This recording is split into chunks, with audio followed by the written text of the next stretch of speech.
Good morning. ધોરણ 12 નામાના મૂળ તત્વો પ્રકરણ નંબર 1 ભાગીદારી વિશે પ્રવેશ. મિત્રો, આપણે અગાઉ ભાગીદારીનો અર્થ, વ્યાખ્યા, ભાગીદારીના લક્ષણો, ભાગીદારી કરારપત્ર કે કરારનામામાં સમાવતી વિગતો અને 1932ના ભાગીદારી કાયદાની જોગવાઈઓ વિશે આપણે જોઈ ગયા. ફરી એકવાર ટૂંકમાં રિપીટ કરી લઉં કે ભાગીદારી એ એવી વ્યક્તિઓ વચ્ચેનો સંબંધ છે કે જેઓ બધા દ્વારા અથવા બધા વતી તેમનામાંથી કોઈ એક દ્વારા ચલાવાતા ધંધાનો નફો વહેંચવા સંમત થયા હોય.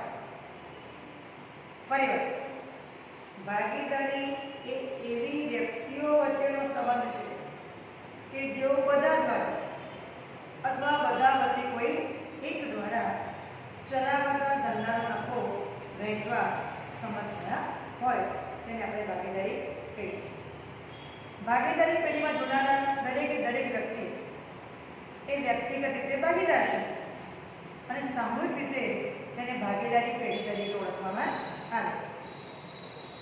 આપ સૌ જાણો છો કે ભાગીદારી એક કરારથી અસ્તિત્વમાં આવે છે. એક કરારજન્ય સંબંધ છે.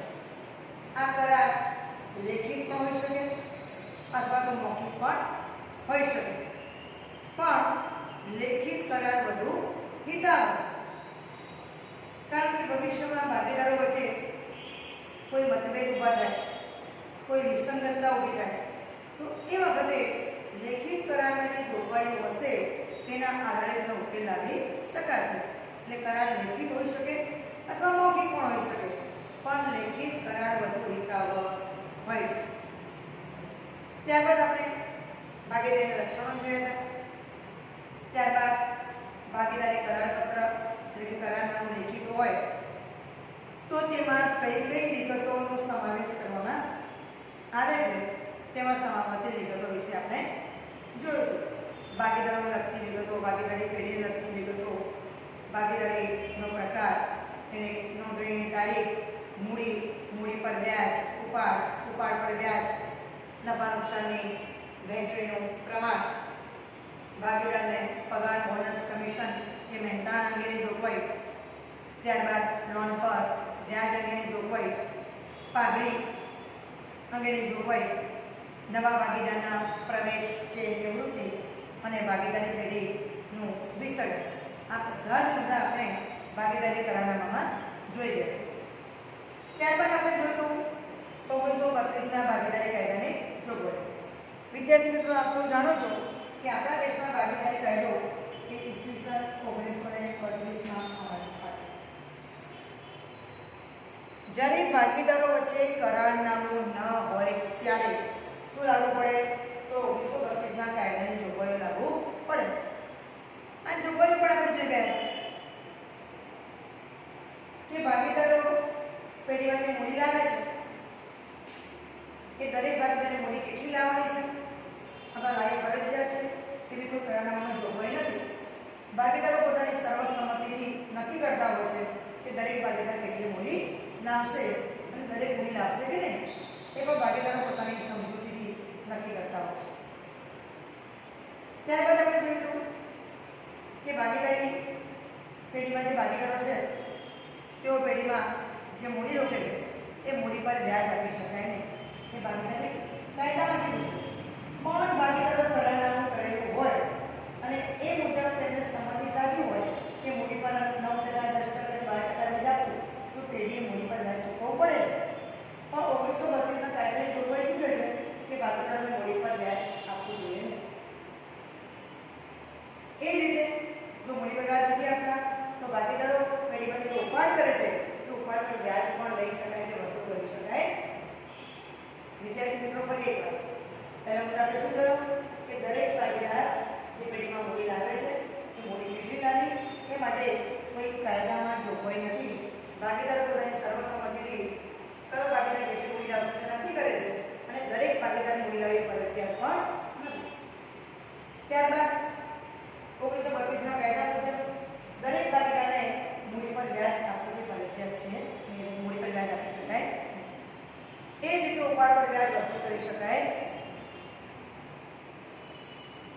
ત્યારબાદ કોઈ ભાગીદાર પેઢીમાં સક્રિય રીતે કાર્ય કરતો હોય, એનો કોઈ પગાર વેતન કે મહેનતાણું આપણું થતું હોય તો એ કરારનામામાં નક્કી કરવામાં આવે છે, પણ કાયદા મુજબ કોઈ પણ ભાગીદારને પગાર, વેતન, બોનસ કે કમિશન આપી શકાય.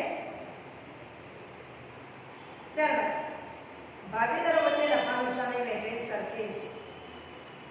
જો કરારનામામાં જોગવાઈ કરેલી હોય તો તે મુજબ નફો કે નુકસાન વહેંચવામાં આવે છે. જો જોગવાઈ કરેલી ન હોય તો 1932ના કાયદા મુજબ બધા જ ભાગીદારો વચ્ચે નફા નુકસાનની વહેંચણી કયા પ્રમાણે કરવામાં આવે છે? સરખા પ્રમાણે કરવામાં આવે છે. ધારો કે પેઢીએ વર્ષને અંતે નફો રૂપિયા 3 લાખ કર્યો અને પેઢીમાં 3 ભાગીદારો છે. તે 3 લાખ નફો ત્રણેય ભાગીદારો વચ્ચે સરખે છે, એટલે 1:1:1 પ્રમાણે અથવા 1/3 એ પ્રમાણે વહેંચાશે. એટલે દરેક ભાગીદારને રૂપિયા 1 લાખ 1 લાખ ને 1 લાખ મળશે. ABC 3 ભાગીદારો હોય તો ત્રણેય વચ્ચે નફો નુકસાન સરખી ભાગે વહેંચવામાં આવે છે. શેના મુજબ?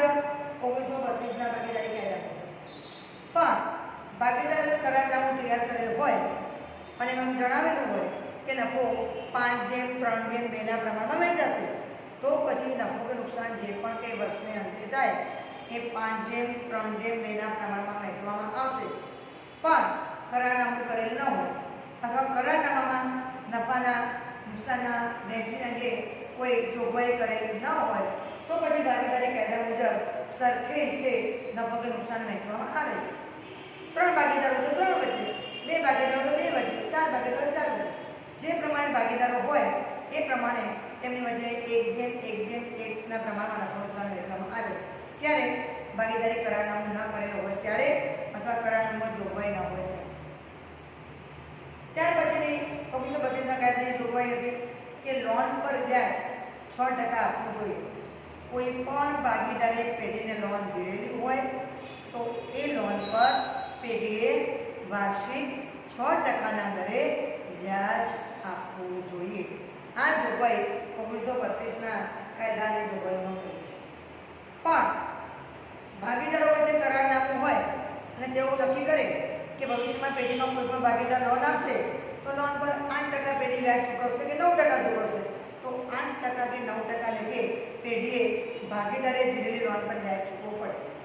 પણ ભાગીદારે કરારનામું ન હોય અથવા તો કરારનામામાં લોનના વ્યાજ અંગે કોઈ સ્પષ્ટતા કરેલી ન હોય તો એ સમયે 1932ના ભાગીદારી કાયદા મુજબ 6% લેખે લોન પર વ્યાજ પેઢીએ જે ભાગીદારે પેઢીને લોન આપી છે એને ચૂકવવું પડશે. અને છેલ્લી જોગવાઈ, કોઈ પણ ભાગીદારે પેઢી વતી કોઈ યોગ્ય ખર્ચ કર્યો હોય, કોઈ પણ ભાગીદારે પેઢી વતી કોઈ યોગ્ય ખર્ચ કર્યો હોય તો તે ખર્ચ તેને પેઢીમાંથી મજૂરી મળી શકે. ધારો કે ABC 3 ભાગીદારો છે, એમાં એ નામનો ભાગીદાર પેઢીનો વહીવટ ચલાવે છે. કોઈ સમયે તાત્કાલિક એવી જરૂર પડી કે તેને પેઢી માટે ખર્ચ કરવો પડ્યો, પછી એ બાકીના ભાગીદાર BNSને જાણ કરે છે. એ વખતે એ નામના ભાગીદારે ખર્ચ કર્યો હતો કોના માટે? પેઢી માટે. અને પેઢી વતી યોગ્ય ખર્ચ કર્યો હતો તો એ ખર્ચ તેને પેઢીમાંથી મજૂરી મેળે પરત મેળવી શકે છે. તો વિદ્યાર્થી મિત્રો, આટલું આપણે અગાઉના લેક્ચરોમાં જોયું છે, જે આપણે ફરી એકવાર રિપીટ કરી ગયા. હવે આજે આપણે જોવાનું છે ભાગીદારોના મૂડી ખાતા રાખવાની પદ્ધતિ. શું જોવાનું છે આજે આપણે? ભાગીદારોના મૂડી ખાતા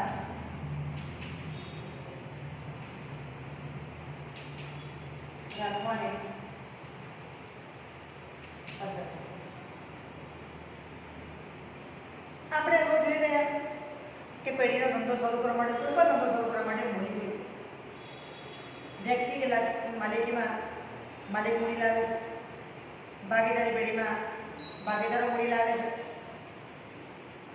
તો આ મૂડી તેઓ ધંધામાં રોકાણ કરતા હોય છે, એટલે આપતા હોય છે. તો ભાગીદાર અને ભાગીદારી પેઢી એ બંને સાથે દ્રષ્ટિ અલગ છે.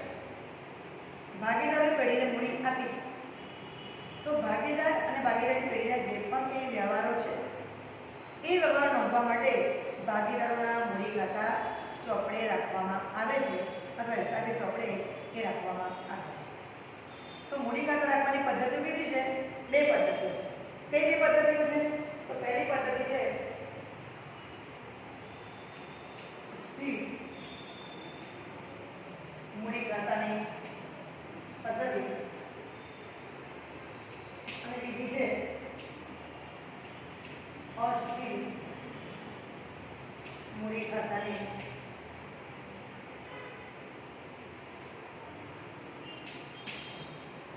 ફરી ભાગીદારોના મૂડી ખાતા રાખવાની બે પદ્ધતિઓ છે. પહેલી પદ્ધતિ સ્થિર મૂડી ખાતાની પદ્ધતિ, જેને કાયમી મૂડી ખાતાની પદ્ધતિ તરીકે ઓળખવામાં આવે છે. બીજી પદ્ધતિ છે અસ્થિર મૂડી ખાતાની પદ્ધતિ, જેને હંગામી મૂડી ખાતાની પદ્ધતિ તરીકે પણ ઓળખવામાં આવે છે. ટૂંકો પ્રશ્ન વારંવાર પૂછાય છે, ભાગીદારોના મૂડી ખાતા રાખવાની પદ્ધતિઓ જણાવો. તો ભાગીદારોના મૂડી ખાતા રાખવાની પદ્ધતિઓ કેટલી? બે. એક સ્થિર મૂડી ખાતાની પદ્ધતિ, જેને કાયમી મૂડી ખાતાની પદ્ધતિ પણ કહેવાય, અને બીજી અસ્થિર મૂડી ખાતાની પદ્ધતિ, જેને હંગામી મૂડી ખાતાની પદ્ધતિ તરીકે ઓળખવામાં આવે છે. હવે આપણે થોડી ડિટેલમાં જોઈએ કે સ્થિર મૂડી ખાતાની પદ્ધતિ એટલે શું અને અસ્થિર મૂડી ખાતાની પદ્ધતિ એટલે શું. તો પહેલા આપણે જોઈએ છે કે સ્થિર મૂડી ખાતાની પદ્ધતિ. તો સ્થિર મૂડી ખાતાની પદ્ધતિમાં ભાગીદારોના જે મૂડી ખાતા રાખવામાં આવે છે એમાં સૌપ્રથમ ભાગીદારોએ પેઢીમાં લાવેલ મૂડી, ભાગીદારોએ ધંધો શરૂ કરતી વખતે પેઢીમાં દાખલ થાય ત્યારે પેઢીમાં જે મૂડી લાવે છે તે મૂડી દર્શાવવામાં આવે છે. પણ એ સિવાયના બીજા જે પણ કંઈ વ્યવહારો છે, જેવા કે મૂડી પર વ્યાજ, ઉપાડ પર વ્યાજ, ભાગીદારને કોઈ પગાર બોનસ કમિશન આપવાનું થતું હોય તો તે, નફામાંથી મળતો ભાગ, ઉપાડ પર વ્યાજ, આ બધા જ વ્યવહારો એ મૂડી ખાતે નોંધવામાં આવતા નથી. કારણ કે નામ શું છે? સ્થિર મૂડી ખાતાની પદ્ધતિ છે. આમાં જે શરૂઆતની મૂડી છે એ જ મૂડી આખરની હોય છે, સિવાય કે કોઈ ભાગીદાર વધારાની મૂડી લાવ્યો હોય અથવા કોઈ મૂડી ધંધામાંથી ઉપાડી ગયો હોય, કાયમ માટે મૂડી એને ઘટાડી દીધી હોય, એવી કોઈ વધઘટ થઈ હોય તો તેની જ નોંધ આ મૂડી ખાતામાં કરવામાં આવે છે. એ સિવાય બીજા કોઈ પણ વ્યવહારો જે ભાગીદારની પેઢી સાથેના વ્યવહારો છે એ વ્યવહારો આમાં નોંધવામાં આવતા નથી. ફરી એકવાર બરાબર ધ્યાન રાખજો. સ્થિર મૂડી ખાતાની પદ્ધતિ જે છે, આ સ્થિર મૂડી ખાતાની પદ્ધતિમાં ભાગીદાર પેઢીમાં જે મૂડી લાવે છે, જે આપણે જમા બાજુ બાકી આગળ લાવ્યા તરીકે લખી છે. ભાગીદાર કોઈ વધારાની મૂડી પેઢીમાં લાવે તો તેમાં ઉમેરવામાં આવે છે, અથવા ભાગીદાર પેઢીમાંથી મૂડી લઈ જાય તો તે ઉધારવામાં આવે છે. એટલે કાયમ માટે કોઈ મૂડી લાવે અથવા લઈ જાય તો એ વ્યવહારની અસર જ આ મૂડી ખાતામાં કરવામાં આવે છે. એ સિવાય બીજા કોઈ વ્યવહારની નોંધ કરવામાં આવતી નથી. માટે આને સ્થિર મૂડી ખાતાની પદ્ધતિ કહેવાય છે. જો મૂડીમાં કોઈ વધારો ઘટાડો ન થયો હોય તો જે શરૂઆતની મૂડી ખાતાની બાકી છે એ જ બાકી મૂડી ખાતાની અંતની બાકી હશે. એમાં કોઈ ફેરફાર થયો નહીં હોય તો પછી મૂડીમાં વધારો ઘટાડો થયો ન હોય તો જે શરૂઆતની મૂડી ખાતાની બાકી છે એ જ મૂડી ખાતાની બાકી વર્ષના અંતે પણ હશે. તો બાકીના વ્યવહારો ક્યાં નોંધવા? તો બાકીના વ્યવહારો નોંધવા માટે શું બનાવવામાં આવે છે? ભાગીદારોના ચાલુ ખાતા બનાવવામાં આવે છે. સ્થિર મૂડી ખાતાની પદ્ધતિમાં કેટલા ખાતા બનાવવાના? એક તો ભાગીદારોના શું બનાવવાના? મૂડી ખાતા, અને બીજું શું બનાવવાનું? ચાલુ ખાતા. આ બે ખાતા બનાવવામાં આવે છે. કઈ પદ્ધતિમાં? સ્થિર મૂડી ખાતાની પદ્ધતિ. મૂડી નોંધ શેમાં થાય? મૂડી ખાતામાં.